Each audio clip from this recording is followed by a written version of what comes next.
Bismillahirrahmanirrahim. Assalamualaikum warahmatullahi wabarakatuh. Perkenalkan kami dari kelompok 5 yang akan menyampaikan materi video pembelajaran mengenai materi tentang harmoni, hak dan kewajiban negara dan warga negara dalam bidang hukum. Baiklah, untuk mempersingkat waktu, ada baiknya saya perkenalkan terlebih dahulu anggota kelompok kami. Next. Yang pertama ada Siti Ismi Asyirawati Yunus, yang kedua Afiarika saya sendiri selaku moderator, yang ketiga Zaskia, yang keempat Akila Yusriya Sultan, dan yang terakhir Vincent Arya Putra. Baiklah, untuk kesempatan penyampaian materi pertama akan dibawakan oleh Saudari Vincent. Kepada Saudari Vincent, saya persilahkan.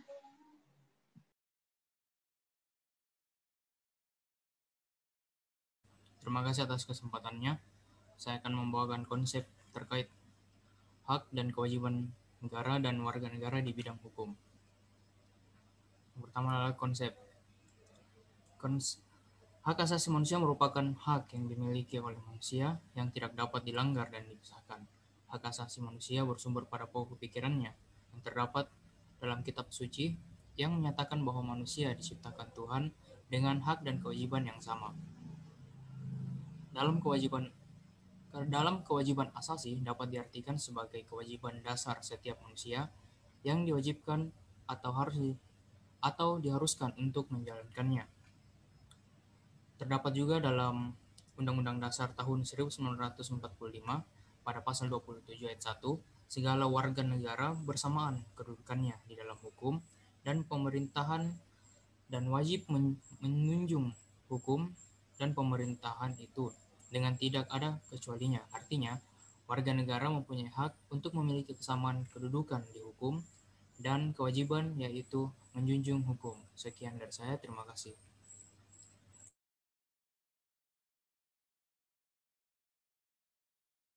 Baiklah, terima kasih atas materi yang diberikan. Untuk materi selanjutnya akan disampaikan oleh Saudari Saskia. Kepada Saudari Saskia, saya persilahkan. Baik, terima kasih atas kesempatan yang diberikan. Pada kesempatan kali ini saya akan menjelaskan mengenai realita terkait hak dan kewajiban negara dan warga negara di bidang hukum. Yang pertama yaitu komitmen Indonesia sebagai negara hukum tertuang dengan jelas dalam pasal 1 ayat 3 Undang-Undang Dasar 1945 yang berbunyi negara Indonesia adalah negara hukum.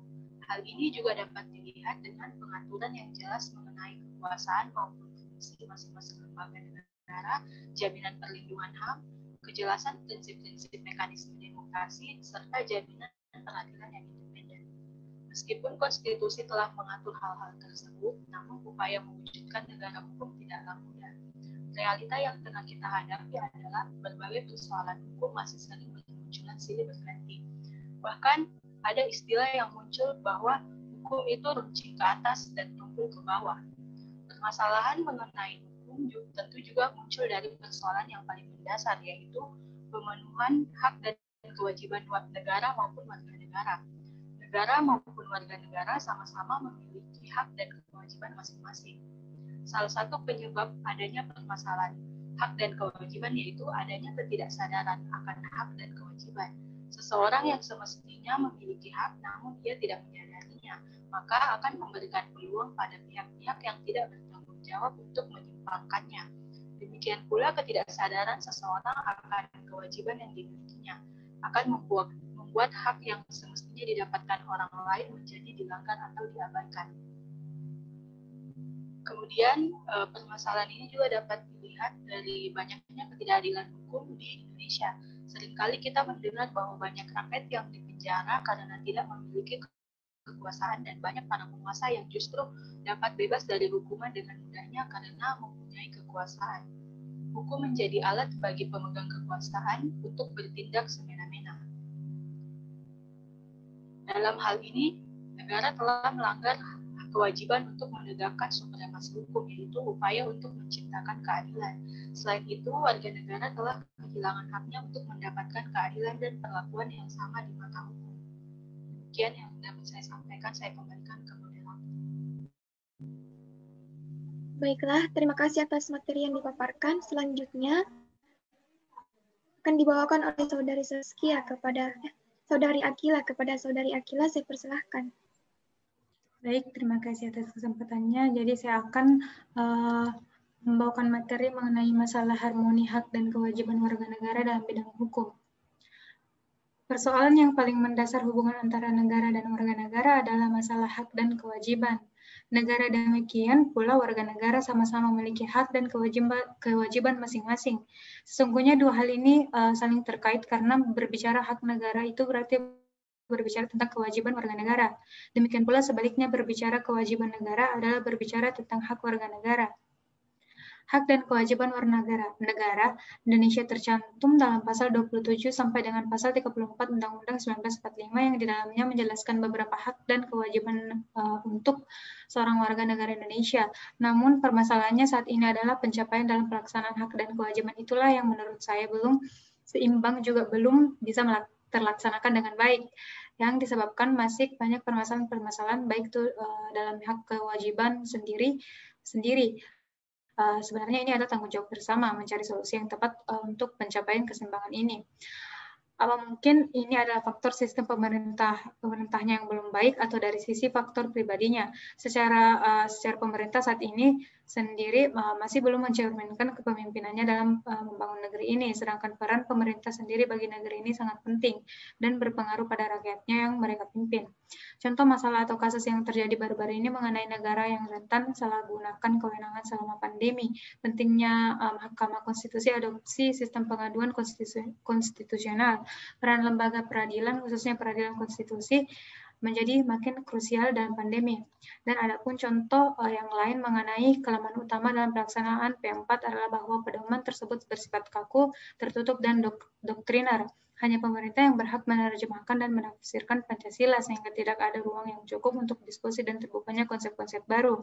Dalam konteks pelaksanaan hak dan kewajiban, perlu mengerti prinsip-prinsip dasar hak dan kewajiban negara dan warga negara, bahwa terdapat pedoman pelaksanaannya dan ada lembaga yang mengawalnya. Dan perlu juga memahami konsep, prinsip, dan nilai Pancasila dan pelaksanaan hak asasi manusia agar masalah dapat diatasi. Terima kasih, saya kembalikan ke moderator. Baiklah, terima kasih kepada Saudari Akila. Selanjutnya materi terakhir akan dibawakan oleh Saudari Ismi. Kepada Saudari Ismi, saya persilahkan. Terima kasih atas kesempatan yang telah diberikan. Saya akan menjelaskan tentang solusi dari harmoni hak dan kewajiban negara dan warga negara dalam bidang hukum. Pelanggaran hak warga negara terjadi ketika warga negara tidak dapat menikmati atau memperoleh haknya sebagaimana yang ditetapkan oleh undang-undang. Pelanggaran hak warga negara merupakan akibat dari adanya pelalaian atau pengingkaran terhadap kewajiban baik yang dilakukan oleh pemerintah maupun warga negara sendiri. Pelanggaran hak dan pengingkaran kewajiban warga negara diantaranya disebabkan oleh faktor-faktor berikut. Yang pertama, sikap egois. Yang kedua, rendahnya kesadaran berbangsa dan bernegara. Yang ketiga, sikap toleran. Yang keempat, penyalahgunaan kekuasaan. Berikut ini adalah beberapa hal peran dari pemerintah yang bisa meminimalisir atau bahkan menghilangkan pelanggaran hak dan pengingkaran kewajiban negara, yaitu yang pertama, menegakkan hukum secara adil dan tidak diskriminatif. Yang kedua, meningkatkan kerjasama secara harmonis. Yang ketiga, memperkuat rasa persatuan. Yang keempat, meningkatkan rasa cinta tanah air. Yang kelima, sadar diri akan kepentingan hak dan kewajiban. Next. Adapun upaya pencegahan yang dapat dilakukan untuk mengatasi berbagai kasus pelanggaran hak dan pengingkaran kewajiban warga negara, yaitu yang pertama, supremasi hukum dan demokrasi harus ditegakkan. Pendekatan hukum dan pendekatan dialogis harus dikemukakan dalam rangka melibatkan partisipasi masyarakat dalam kehidupan berbangsa dan bernegara. Yang kedua, mengoptimalkan peran lembaga-lembaga selain lembaga tinggi negara yang berwenang dalam penegakan hak dan kewajiban warga negara, seperti Komisi Pemberantasan Korupsi, Lembaga Ombudsman Republik Indonesia, Komisi Nasional Hak Asasi Manusia, Komisi Perlindungan Anak Indonesia, dan Komisi Nasional Anti Kekerasan Terhadap Perempuan. Yang ketiga, meningkatkan kualitas pelayanan publik untuk mencegah terjadinya berbagai bentuk pelanggaran hak dan pengingkaran kewajiban warga negara oleh pemerintah. Yang keempat, meningkatkan pengawasan diri masyarakat dan lembaga-lembaga politik terhadap setiap upaya penegakan hak dan kewajiban warga negara. Yang kelima, meningkatkan penyebarluasan prinsip-prinsip kesadaran bernegara kepada masyarakat melalui lembaga pendidikan formal maupun non-formal. Yang keenam, meningkatkan profesionalisme lembaga keamanan dan pertahanan negara. Dan yang ketujuh, meningkatkan kerjasama yang harmonis antar kelompok atau golongan dalam masyarakat. Sekian materi dari solusi, saya kembalikan ke moderator. Baiklah, terima kasih atas materi yang disampaikan oleh Saudari Ismi. Selanjutnya, saya akan membacakan kesimpulan dari materi kami. Persoalan yang paling mendasar hubungan antara negara dan warga negara adalah masalah hak dan kewajiban. Namun, permasalahannya saat ini adalah pencapaian dalam pelaksanaan hak dan kewajiban. Itulah yang menurut kami belum seimbang juga belum bisa terlaksana dengan baik, yang disebabkan masih banyak permasalahan-permasalahan, baik itu dalam hak maupun kewajiban itu sendiri. Solusi dari harmoni hak dan kewajiban negara dan warga negara dalam bidang hukum.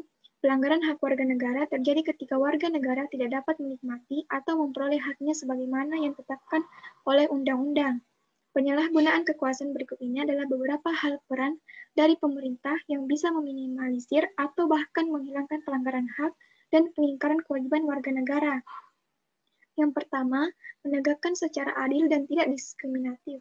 Yang kedua, para pejabat penegak hukum harus memenuhi kewajiban dengan memberikan pelayanan yang baik dan adil kepada masyarakat, memberikan perlindungan kepada setiap orang dan perbuatan melawan hukum, dan menghindari tindakan kekerasan yang melawan hukum dalam rangka menegakkan hukum.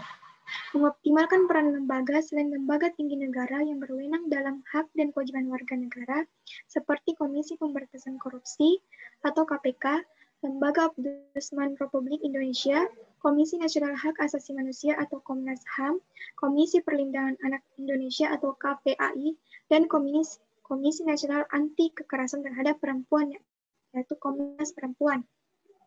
Baiklah, sekian dari materi yang kami sampaikan. Lebih dan kurangnya mohon dimaafkan. Wabillahi taufiq wal hidayah. Wassalamualaikum warahmatullahi wabarakatuh.